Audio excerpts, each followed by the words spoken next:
Welcome to Kmet Manifest video where we will be comparing and contrasting ancient Kmet and ancient China's religious beliefs and systems.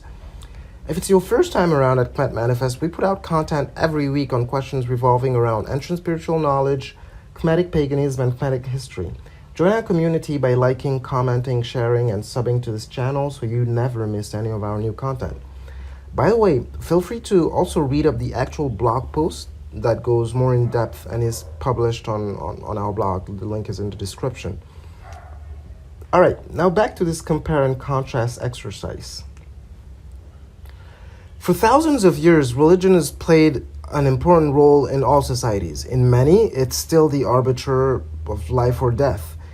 Having formed, evolved, and spread across the globe, it is normal to find a diversity of faith in different locales and for different people.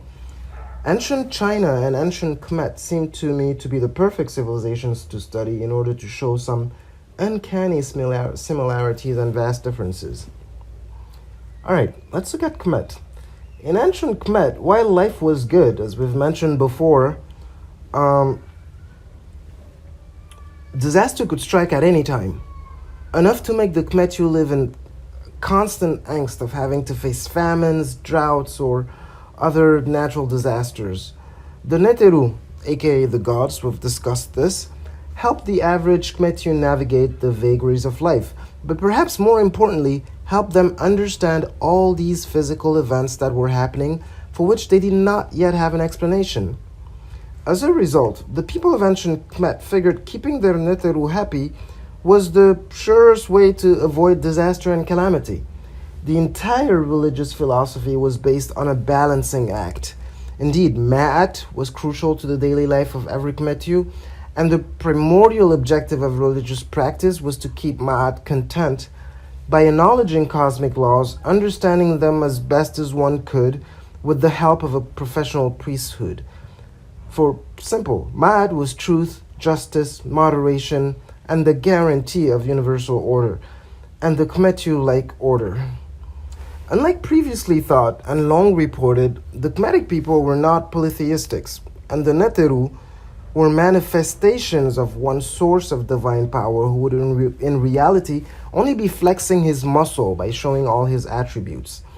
These attributes could be assigned to a specific Neteru, but that's it. Still, there were many Neteru, some viewed as more important than others, but all emanating from a unique source at creation.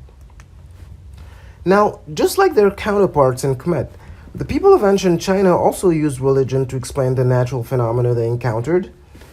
People in the Shang dynasty were polytheists, worshipping various sky gods, river gods, and other weather gods. You might know how many of the Neteru embody some of these principles, right? In ancient China, Shang-Ti was the supreme god during these times. If you thought at least the Chinese got it right and didn't confuse us with gods that merge or become another or both, you're in for a big surprise. Shang-Ti was the supreme god ruling all over the others, but there seems to have existed another one that might have been just as powerful and was actually tasked with choosing the ruler of the empire. Tian was one who gave each new ruler the mandate of heaven, just as Heru would breathe life into Pera in ancient Kmet. Moreover, when the power of the emperor or empress was eroded, the ancient Chinese believed it was Tian revoking his mandate of heaven. In addition to worshipping many gods, there was another important facet of religion in ancient China, namely ancestor worship. Living under the Shang dynasty, it seems most Chinese would consider that as they died, their ancestors somehow fusioned with the gods themselves, and so they deserve to be worshipped as such. As a result, in every family, one would find not only altars for the worship of gods, but for that of the ancestors as well. As much as ancestors were respected and praised in ancient Kmet, and even for their descendants today, the Kmetu never quite got to the ancestor worship phase. So the Kmetu adored the Neteru and the Chinese their multiple gods, but both also had very similar visions of burial and saying goodbye to the departed. The Kmetu beloved people rested, and an intricate afterlife waited for them, While the Chinese also believed in an intricate afterlife and sought to prepare their loved ones for it. It is then no surprise to see that the great amount of resources dedicated to burial rituals in both cultures. But it isn't just the resources that are interesting, but some of the rituals. The, from the ceremony to the burying of large treasures, they are pretty similar. The left turn comes towards the end of the process when the Kmetu believe in the preservation of the body through mummification, and the Chinese opt for cremation. In leaving, we'll leave you with a few interesting similarities, some of them still unexplained. Ancient Chinese built pyramids, and we largely don't know why. If you thought research in modern Egypt on sites is difficult, try getting a permit from the Chinese authority today to visit the pyramids in Xi'an, in the Shanxi province. Very few scientists have been allowed on the site, and the one who has, over 30 years ago, documented these pyramids as he thought it was his duty to prove that they existed. Why did the Chinese build these pyramids?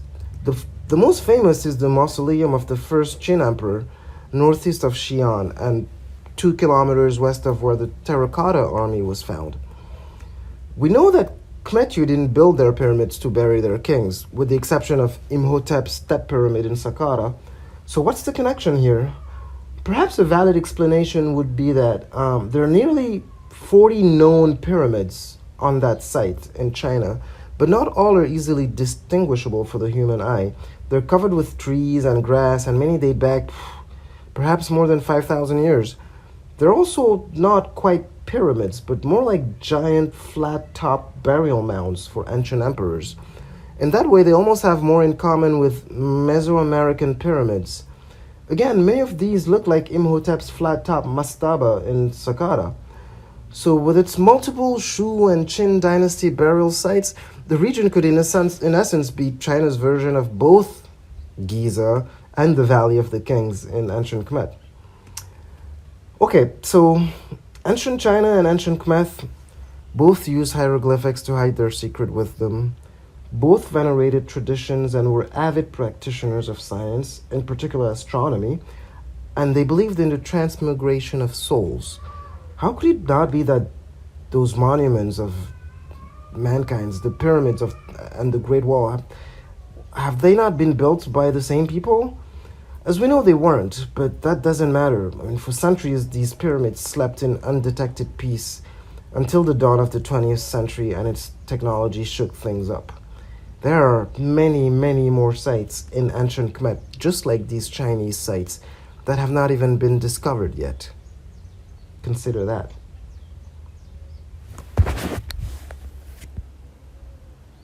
So feel free to read the blog post we wrote about ancient Kmet and ancient China's religion, and see you soon.